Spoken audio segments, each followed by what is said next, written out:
역사를 가장 역사답게, 축구를 가장 축구답게 뭐 해설한다 이렇게 말할 수는 없죠, 제가.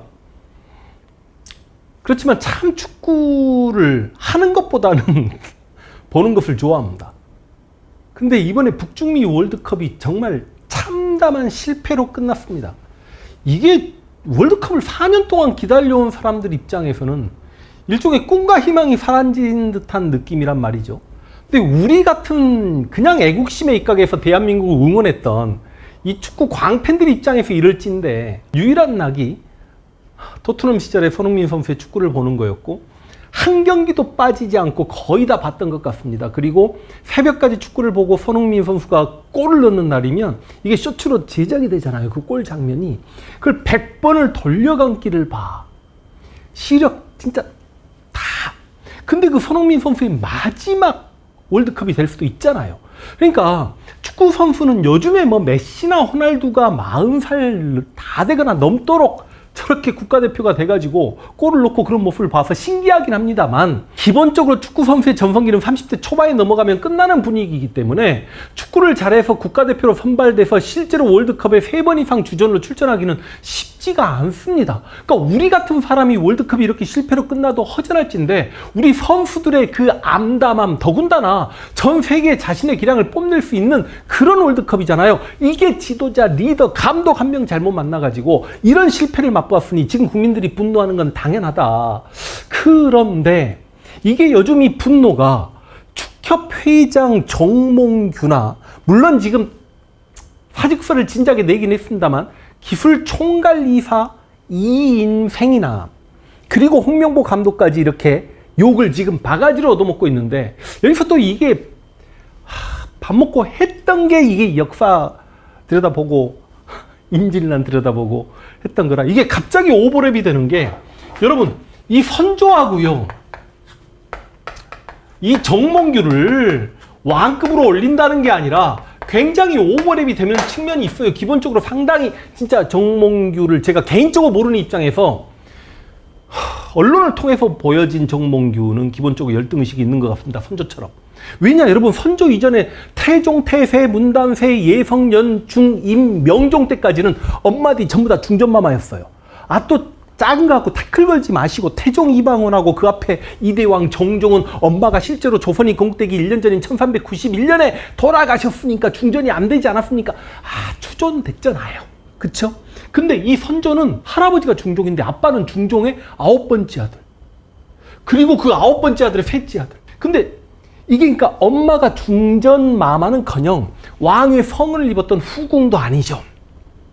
그냥 어떤 왕자에게 시집을 갔던 양반집 주슈가 그냥 엄마였어요.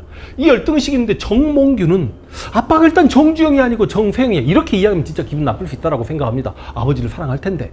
근데 정주영이 아니고 정세영이야.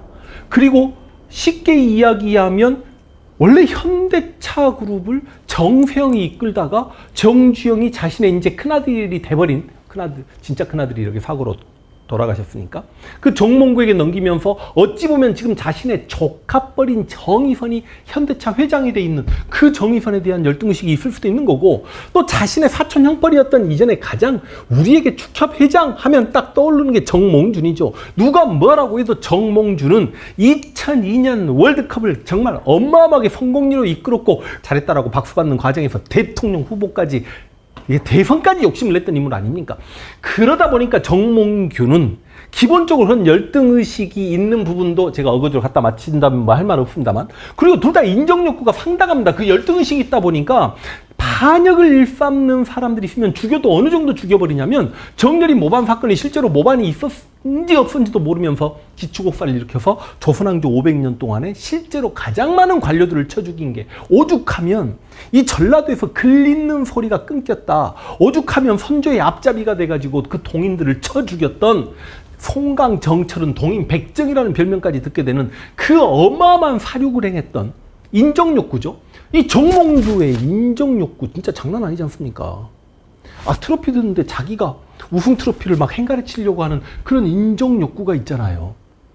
또 선조는 참 인정욕구 때문에 자신이 왕으로서 그 여전히 지지를 받는 걸 확인하고 싶어서 나중에 광해군에게 양이 파동 일으켜서 광해군은 잠도 못 자고 밥도 못 먹고 전하 양이 선언을 뭐 철회해 주십시오, 통처가해 주시옵소서. 그게 어찌 보면 왕에 대한 충을 행하는 거니까 광해군을 그렇게 힘들게 하면서 역시 내가 왕으로서 존중받는구나, 그런 인정욕구가 있었던 반면에 정몽규는 한 3선 하면 좀 그만했어야죠. 기어이 4선까지 도전을 해가지고 이 축협을 다 말아먹는 이 인정욕구. 그리고 누가 뭐래도 군주로서 무능했죠. 선조는 조선의 임금들 중에 선조, 인조, 고종이 3대 암군이고, 제가 여기서 선조의 무능을 일일이 다 이야기 못합니다. 조선사에서 다 해드렸고 임진왜란사에서 다 해드렸습니다.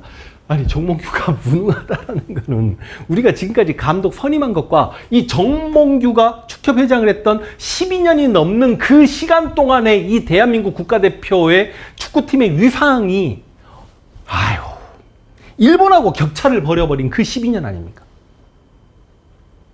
그래서 닮은 꼴이 있다. 자, 그런데 이제 여러분 역사적으로 이 임진왜란사를 조금 들어본 이름은 이를 바득바득 가는 인물이 윤두수죠. 기술 총괄이사 저는 이제 그 고려 말에 권문세족 생각납니다만 이임생 이렇게 갑니다. 제가 개인적으로 이임생 축구 선수로서 좋아했습니다. 이분의 뭐 인격이라든지 인성이라든지 행동거지라든지 잘 몰라요. 제가 뭐라고 하기가 그렇습니다. 근데 윤두수도요, 실제로 행정 능력이나 관료로서 능력은 굉장히 뛰어났고, 예를 들어서 선조가 명나라 망명 가려고 하면 그래서야 되겠습니까? 한낱 필부가 되려고 합니까? 하고 왕에게 대들면서까지 막 막아섰고, 실제로 명나라 군대를 빌려오는 것조차 좀 불만을 가지고 있을 정도로 약간 자주성이 강했는데, 이임생 기술총괄이사도 뭔가 외국 감독을 불러들이는 게 약간 우리 축구의 자주성을 비슷하네. 근데 여기서 이 둘을 같은 선상에 놓는 이유가, 이 윤두수가 이순신 입장에서는 조정 관료 대신 중에 자신을 가장 힘들게 했던 게 윤두수예요. 실제로 여러분 조정 관료들도 다 바보가 아니기 때문에 이순신을 파직하려고 할 때 김명원이나 정탁이나 이원익이나 전부 다 이순신을 보호합니다. 오히려 선조 눈치를 보고 이순신 등용에 반석을 깔았던 오히려 류성룡이 이순신을 비난하기도 할지언정, 근데 이순신을 가장 강력하게 비난했던 게 윤두수고, 윤두수가 자기 집안 사람이어서 가장 챙겼던 게 바로 원균이에요. 자, 그럼 저는 원균 밑에 이제 누구 이름을 쓰겠습니까? 홍명보죠. 능력은 없으면서도 자리만 탐하는, 완전히 똑같지 않습니까? 좀 이해가 안 가는 측면이 있어요. 왜냐하면 원균은 이순신을 그렇게 오랫동안 따라다녔기 때문에 이순신의 전쟁 수행 능력을 보면 흉내만 냈어도 7천량에서 그렇게 대패를 당하지 않아요. 근데 그렇게 치면 홍명보도 히딩크 같은 감독 밑에서 축구를 했기 때문에 흉내만 냈어도 우리 같은 일반인이 봤을 때 그렇게까지 멍청한 축구 점수를, 이건요, 내가 볼 때 기본적으로 자기의 어찌 보면 전공 분야잖아요. 이게 기본적으로 무능한 겁니다. 그 무능을요, 중요한 건 본인들도 알아요. 그럼에도 불구하고 둘 다 어찌 보면 낙하산로 그 자리에 갔죠. 원균은 어떻게 낙하산로 갔습니까?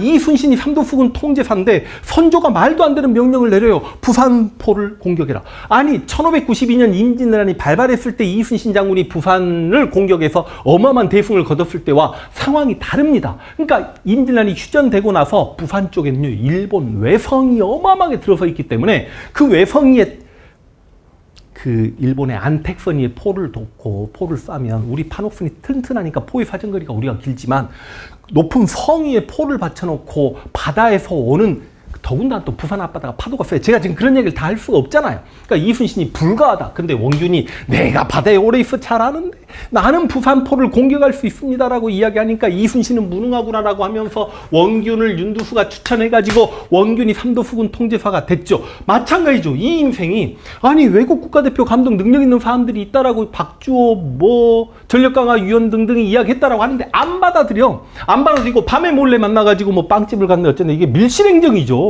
그렇게 해서 지금 윤두수가 원균을 삼도수군 통제사로 이 인생이 홍명보를, 근데 그렇게 능력이 없음에도 불구하고 본인들은 스스로 능력이 없다는 걸 못 받아들이는 것 같아요.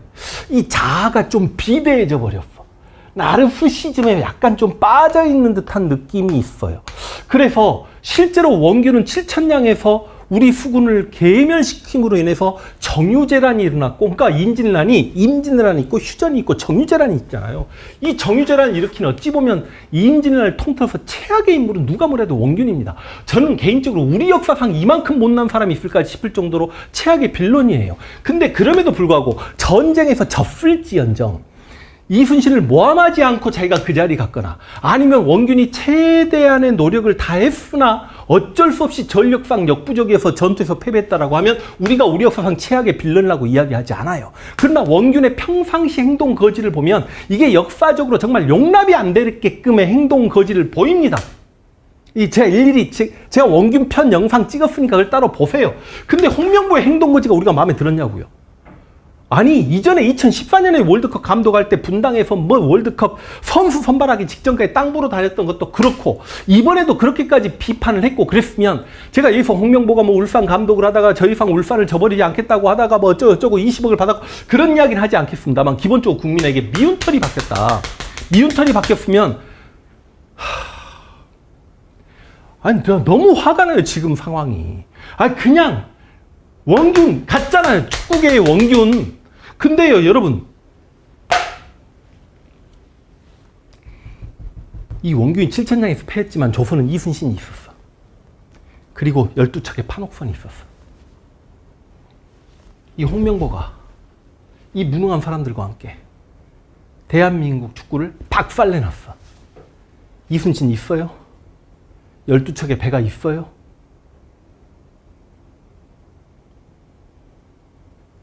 한국 축구의 미래가 불안합니다.